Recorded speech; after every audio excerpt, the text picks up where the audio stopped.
Well, thank you, Dr. Abla Abdelatif, for the kind invitation, and of course, the chairman, Mr. Mohana, for giving me the opportunity to say a few words about the Greek experience, but also the opportunity to come back to Cairo. After last time, I came for the mummy procession, and it was a fantastic, excellent event. And it gave me the chance and the opportunity to see the kind of transformative project that you are going through as well in Egypt, ensuring that you bring in the cultural diversity that historically has resided in Egypt, is the crossroads of the world, and how going through sometimes painful transformations, you can keep the essence and the core of what it means to be Egyptian at the same time, because that is a difficult problem, the problem that we face in Greece, whether all those reforms, that was an ongoing discussion, were transforming us in a way that we will lose our identity or in a way that we will strengthen this identity. And I think the latter is the case. So just one word about my experience during the crisis so that you can see where I'm standing from. I used to be the head of the tax authority back in 2012 and 13, 14, which is at the heart of the crisis. And you mentioned that we made a lot of changes to the tax system, the tax collection, and the way that we think about tax evasion in Greece. So this is also a mentality transformation that we went through. Then I wasn't in politics back then. I left. I entered the parliament with a small party. Then I joined New Democracy. I became the Minister of Tourism. I had excellent cooperation with the minister back then, Mr. Khaled Elenani. And now, after being the deputy minister responsible for tax policy, so I came back to the same area. I'm now just focusing on my duties in Parliament. So Greece's financial recovery has gone through many phases, but in general is considered to be a unique global success story. And I hope that what we learned can be useful for your experiences as well.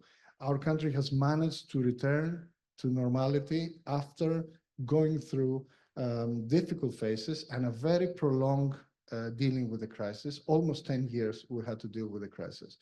But at the same time, we currently live in a world where we have polycrisis and multi-crisis. Polycrisis meaning that we have many crises happening at the same time. We have the digital transformation, the environmental, the energy, the security transformation that is happening right before our eyes. And all these global earthquakes manifest themselves in our different countries in different ways, but they manifest at the same time with prices going out of control, et cetera, et cetera. You feel it, we feel it in Greece. I think everybody feels it, but especially in the Middle East and the Mediterranean, those crises are felt, I think, much more acutely. And at the same time, we have multi-crisis, waves after waves after waves of crisis. So certainly in Greece, this is what it feels like. We went through the financial crisis. After that, we had the COVID crisis, the health issues. This hit very hard our tourism sector. I was the minister at the time where tourism was not allowed. It was an illegal activity. And then on top of that, we have the crisis after that, especially the energy and the inflation crisis that we're dealing with currently. Now, we went through many phases. The first mistake that we made, and I hope that you don't do, is we underestimated the crisis. We thought in the beginning, back in 2010, the government at the time, it's a small one. Within 1 year, a year and a half, we will finish. We don't need to talk to each other, the different parties. The opposition can continue opposing and the government can continue doing what they want. This was not the case. It took much longer, much more focused effort, much more sustained effort. And unfortunately, this lesson we had to learn the hard way. Government after government fell. the opposition came to power and they found that they had the same problems. And the things that what they were criticizing, they were forced to implement themselves. So this is something that we have to understand, that the changes that we have to make, they are deep. And they are deep because they are not just technical changes. I know that we have the tendency, professors, and to focus on the technical details, but I think we politicians are an integral part of the story because we have to make cultural changes. And I will mention the connection of the Greeks to the tax authority. Traditionally, tax evasion it's an activity that you brag about in Greece. You're saying, you know, how you eat with your friends, you drink wine, and you say how much you've managed to escape and not pay to the tax authority. This is not the case anymore. Tax evasion is seen as what it is, which is an antisocial behavior, a behavior that's not to be proud about, but a behavior that you should hide and you shouldn't do. As a result, not just, of course, with that, but as a result of the digitalization efforts, I'm a software engineer by training. So the first thing I did when I was head of the tax authorities, push for more electronic systems. We have brought the tax gap from 30%, the VAT gap was 30% a few years ago, to less than 15% as it currently stands, and we're effectively closing the gap with the European average. So those changes are important. Second thing, you have to reform your budget, the way it works. Our government, for many years, did not have control of the budget. Many extra budgetary items, too many items, too many line items in the budget. Our budget had 1,200 line items. Nobody could control that. We consolidated those items. We had control, and the Ministry of Finance now has a lot of say on the actual policy details of the other ministries. If they want money, then they need to demonstrate the results that they will bring with that kind of money in terms of efficiency, in terms of increasing the kind of service they provide to the citizen, et cetera, et cetera. Of course, the third element that's required if you are to make a success is, in our case, that was the case, was external supervision. We had a very, very strong, you mentioned it in your video, we had a very strong external supervision because, of course, external money, funding was involved, IMF, the rest of the institutions, the European institutions. As a result, we had missions. I remember I was never able to do any work. They would come to check on us on 1 month. The other month I had about 15 days, and then they would come again. So it was constant reporting, constant discussion about what we're doing, but it was essential. Now, the point I would like to emphasize is, do not just look at it from the monitoring side, but use effectively the kind of missions and the help that they can provide.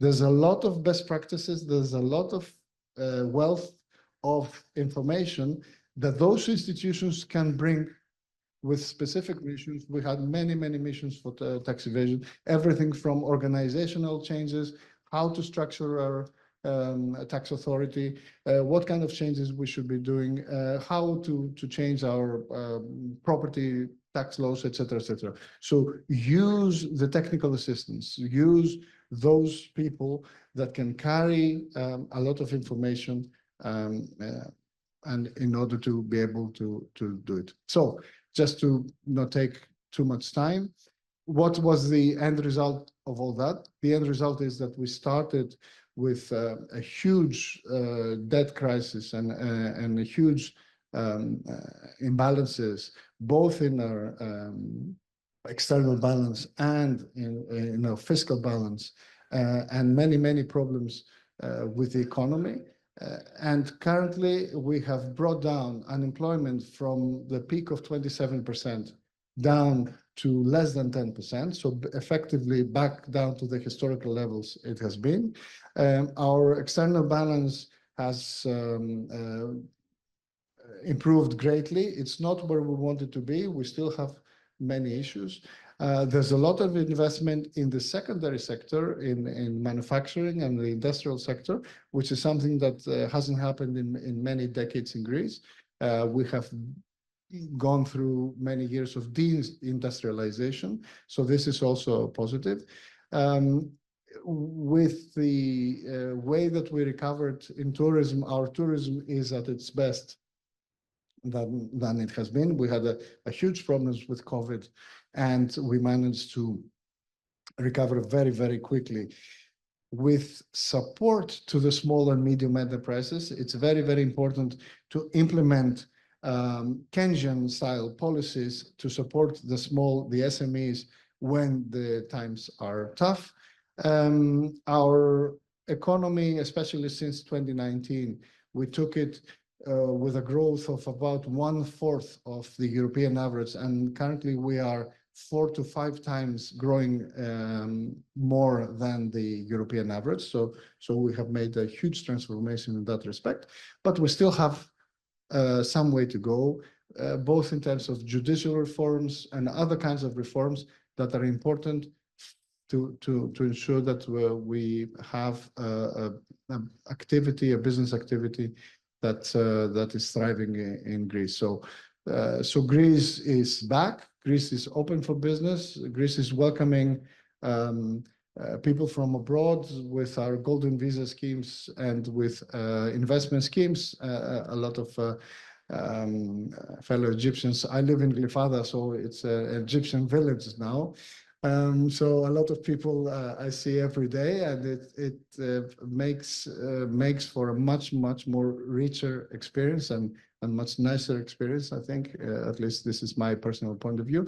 And I hope that we will continue this path, because the final word that I would like to say is that this is not a one-off.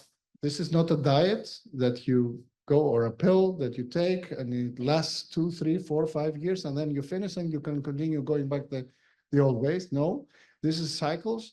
The next growth cycle of Greece will come only if now we implement more reforms, labor market, pension, other kinds of reforms, and in cooperation with the think tanks that they provide valuable insight.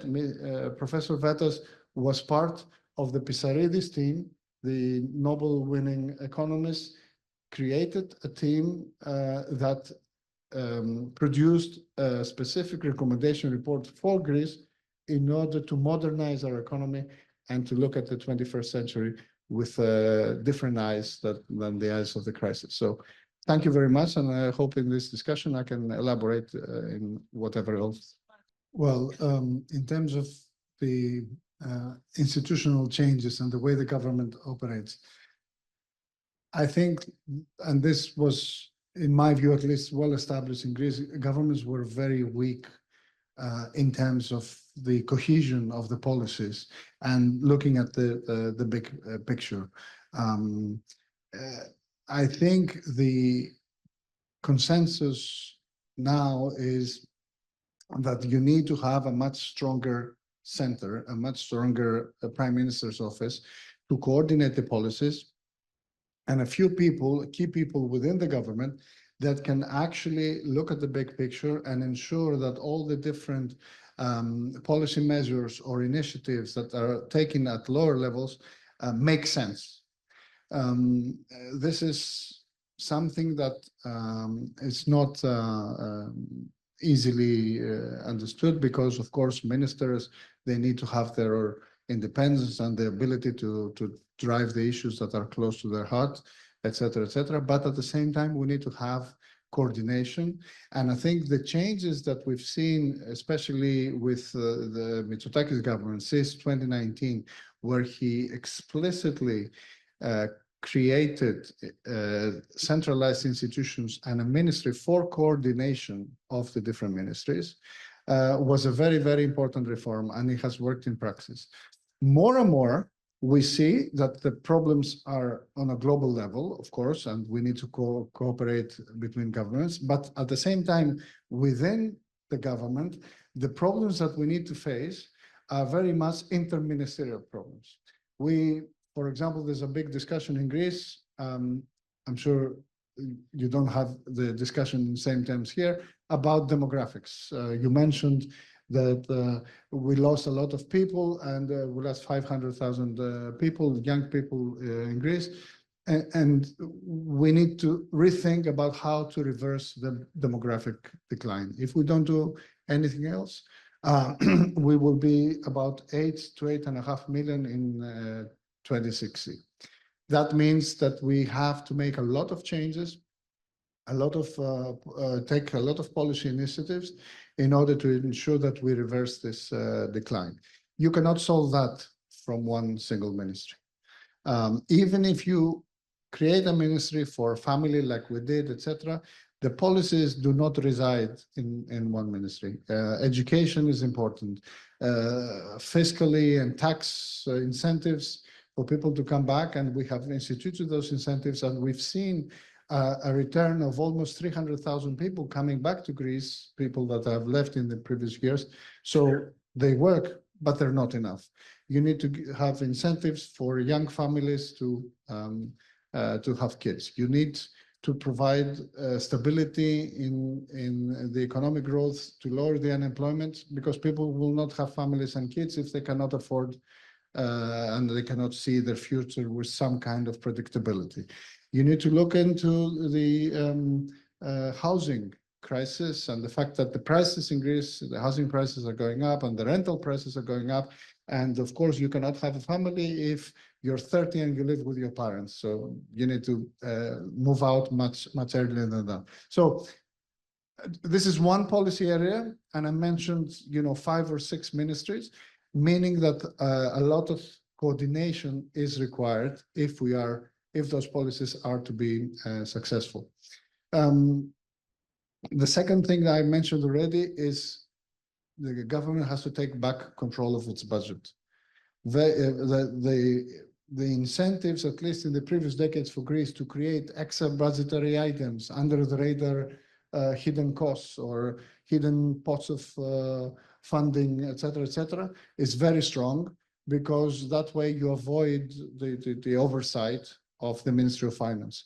But this has to be reversed. Everything has to be in one position.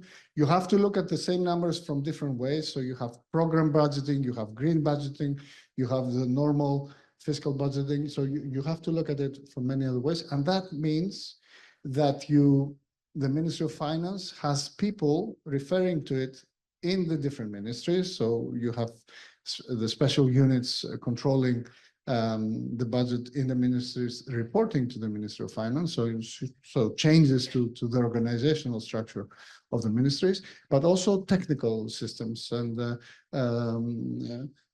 ERP systems for the government, etc., that are modern and are able to follow those rules. We still have some way to go on that.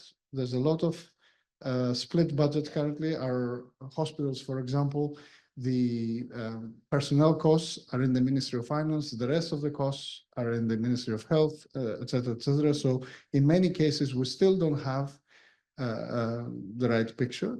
And this is not theoretical. It's not about knowing a number. It's about one person having the total number and being able to lower the total number. Because if 2 or 3 or 4 people have a different part of the number, their incentive is to throw the cost to the other person so that they lower their own number. One person has the buildings, another person has the personnel, a third person has the different procurement costs. So what they try to do is to throw the cost to each other, but the total number doesn't go down. It might actually go up.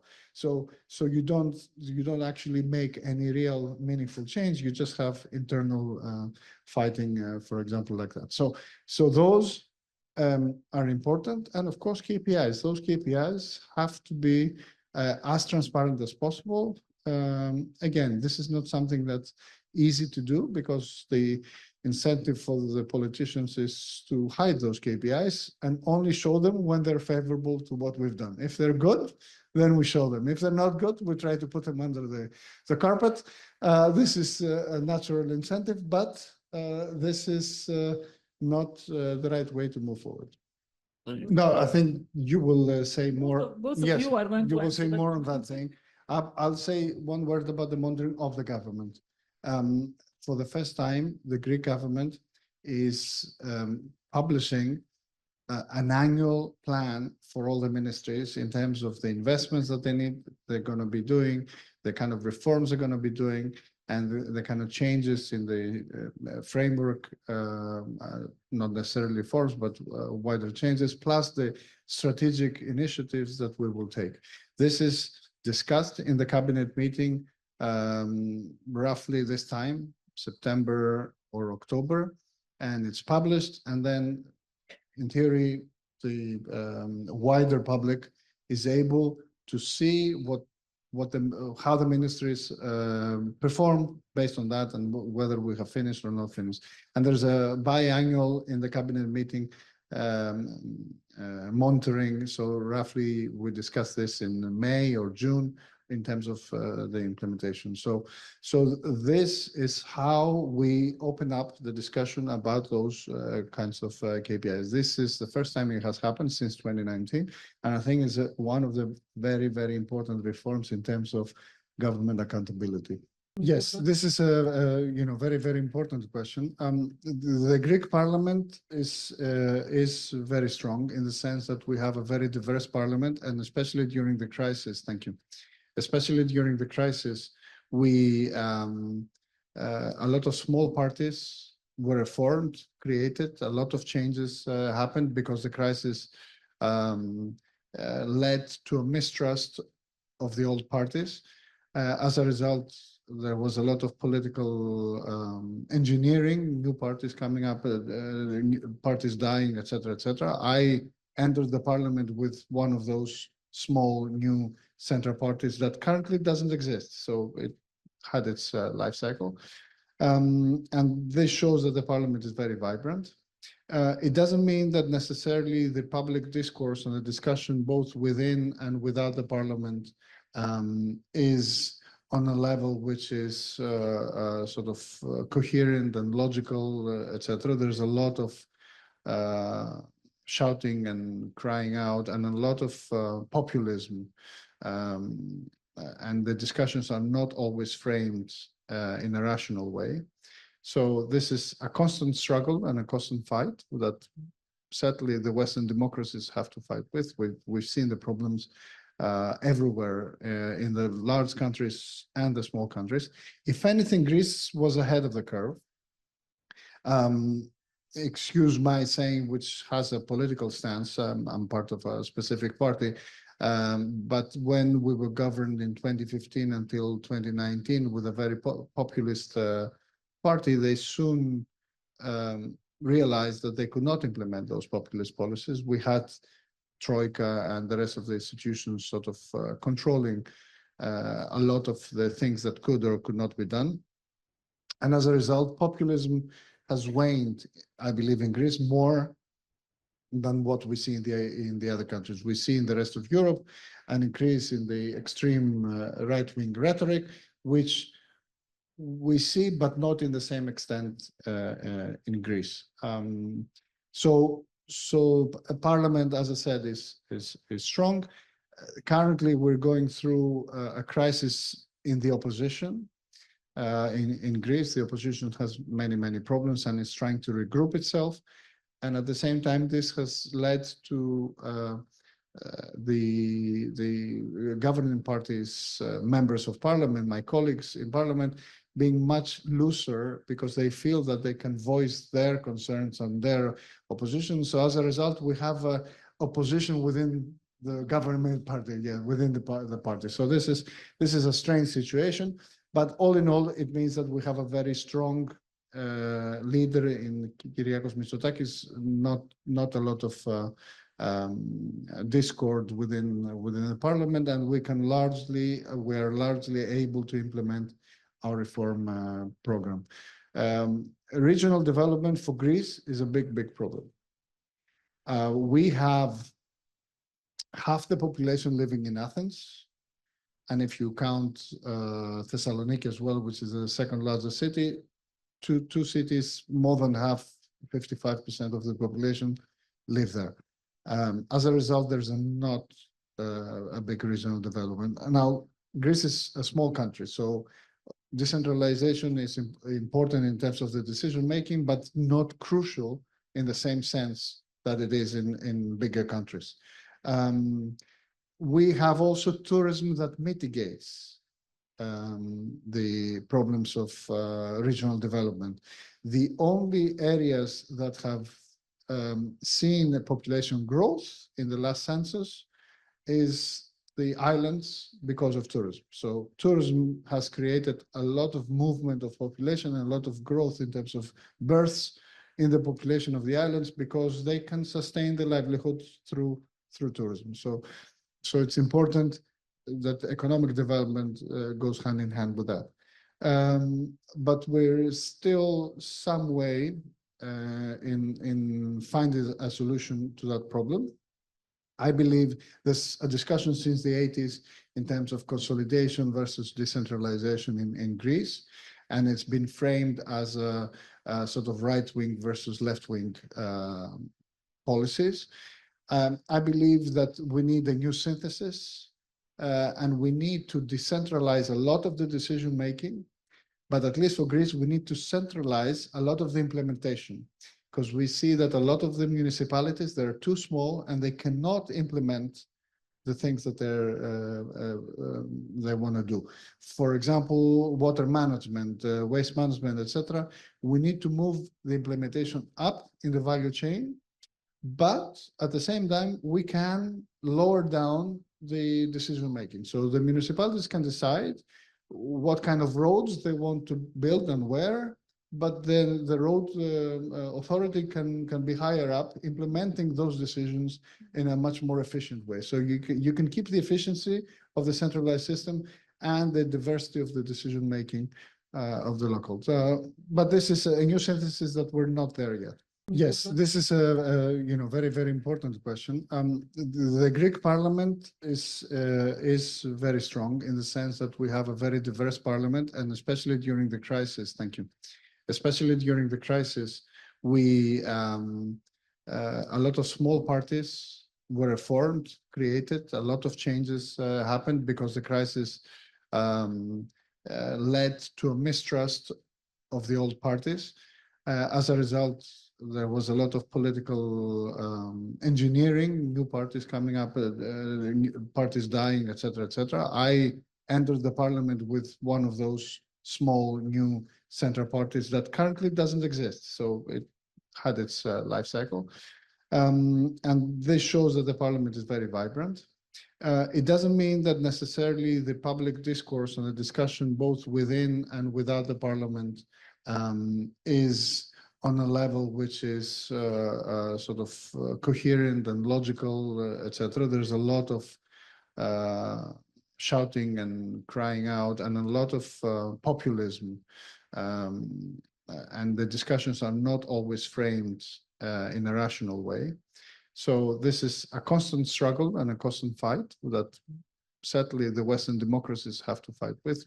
We've seen the problems everywhere in the large countries and the small countries. If anything, Greece was ahead of the curve. Excuse my saying, which has a political stance. I'm part of a specific party. But when we were governed in 2015 until 2019 with a very populist party, they soon realized that they could not implement those populist policies. We had Troika and the rest of the institutions sort of controlling a lot of the things that could or could not be done. And as a result, populism has waned, I believe, in Greece more than what we see in the other countries. We see in the rest of Europe an increase in the extreme right-wing rhetoric, which we see, but not in the same extent in Greece. So a parliament, as I said, is strong. Currently, we're going through a crisis in the opposition. In Greece, the opposition has many problems and is trying to regroup itself. And at the same time, this has led to the governing party's members of parliament, my colleagues in parliament, being much looser because they feel that they can voice their concerns and their opposition. So as a result, we have a opposition within the government party, within the party. So this is a strange situation, but all in all, it means that we have a very strong leader in Kyriakos Mitsotakis, not a lot of discord within the parliament, and we are largely able to implement our reform program. Regional development for Greece is a big problem. We have half the population living in Athens, and if you count Thessaloniki as well, which is the second largest city, two cities, more than half, 55% of the population live there. As a result, there's not a big regional development. Now, Greece is a small country, so decentralization is important in terms of the decision-making, but not crucial in the same sense that it is in bigger countries. We have also tourism that mitigates the problems of regional development. The only areas that have seen a population growth in the last census is the islands because of tourism. So tourism has created a lot of movement of population and a lot of growth in terms of births in the population of the islands because they can sustain the livelihood through tourism. So it's important that economic development goes hand in hand with that. But we're still some way in finding a solution to that problem. I believe there's a discussion since the 80s in terms of consolidation versus decentralization in Greece, and it's been framed as a sort of right-wing versus left-wing policies. I believe that we need a new synthesis, and we need to decentralize a lot of the decision-making, but at least for Greece, we need to centralize a lot of the implementation, because we see that a lot of the municipalities, they're too small and they cannot implement the things that they want to do.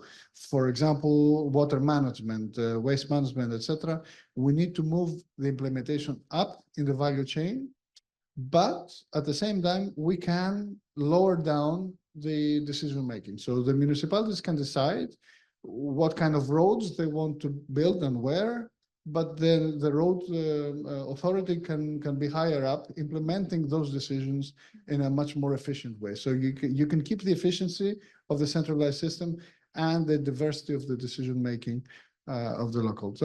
But this is a new synthesis that we're not there yet. I'll start with the last comment. Yes, it is a difficult thing. You have to be committed. It's very, very difficult journey. The good thing is that you are the northern countries of the global south. We're the southern countries of the global north. So we're actually closer than we feel that we are. So we're in the same kind of problems. Don't you worry about that. Now, this brings me to the first comment, the political risk.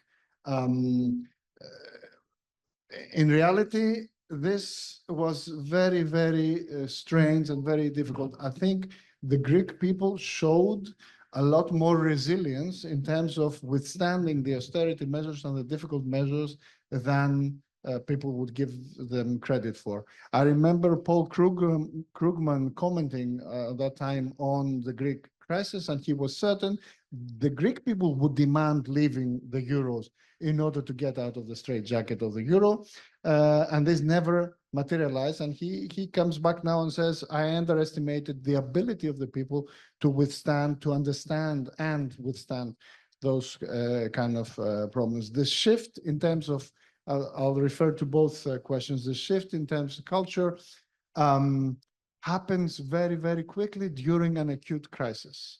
I would like to take credit that we engineered that, the political class, but in reality, we didn't. It's the crisis, the huge crisis that really forced everyone to reevaluate their way of life, their beliefs and everything like you never do in normal times. So this is how we shifted our views and allowed a lot of those things to happen. The conditionality in terms of energy wasn't a problem back then. It wasn't our focus. So it wasn't a problem. But the problems were other problems, like we lowered pensions by more than 50%. My father, who was a medical doctor in the Greek Air Force, lost 60% of his pension. So I had to give him money every month suddenly. So his whole way of life collapsed. So we try to ease up for the lower tier. Sometimes this is unfair because you give to those people that did not contribute with contributions. They normally get the lower pensions. So it's actually unfair, but this is something you have to do because you have to at least protect a minimum way of life.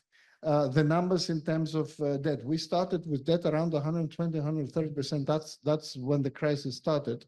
Our debt peaked 180 within the financial crisis, 207% during COVID because our debt increased.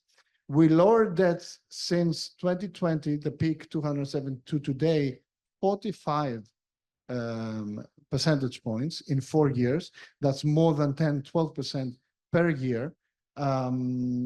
So this is huge. And our recently published 4-year plan calls for another debt reduction of 20 percentage points by 2028. So we're continuing not with the numbers that we've seen, about 5% per year, but we're continuing on a downward path. Pretty soon in 2026, 27, we will not be the country in Europe with the highest debt. Italy will be, we will be the second highest debt. So this is a very, very positive trend that we're having. Yes, all in all, my view is that the evaluation is positive in terms of the work that the institutions have done. Unfortunately, the only thing I would change is that to give more precedence to the European view compared to the intergovernmental view. Governments were unfortunately very antagonistic. The German government had to go to the German parliament and talk to the German people about the German taxpayers' money and stuff. And that led to a much more punitive approach in the initial phases. We were lent with 6.5%, the first loans, very high interest. And of course, if that continued, the programs would never be financially a success. So that, as trust was restored, that progressively changed.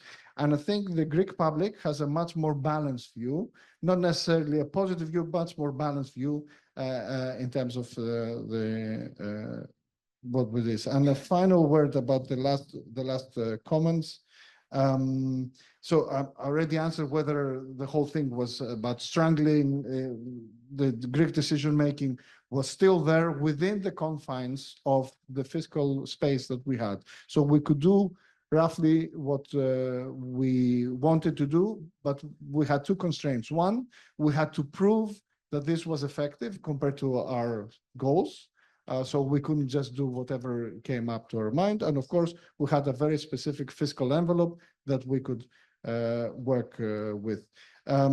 So now what to do other countries that don't have the kind of the EU club that Greece is part of? I know it's much more difficult. Remember that the euro removed the devaluation ability from the IMF cookbook. So IMF really improvised a lot with Greece because it did not have the normal policy tools that they normally ask for. So this is a double-edged sword. You have devaluation, which politically it's much, much easier. We had to increase taxation by more than 100%. We had to lower the salaries of the public sector employees and the pensions. So we had to both cut expenditure and increase revenues because we could not hide it under inflation, under devaluation, and get the money the other way around. So So you have more tools at your disposal, but you need to have more political will than we did because the institutions were much more stronger in our case.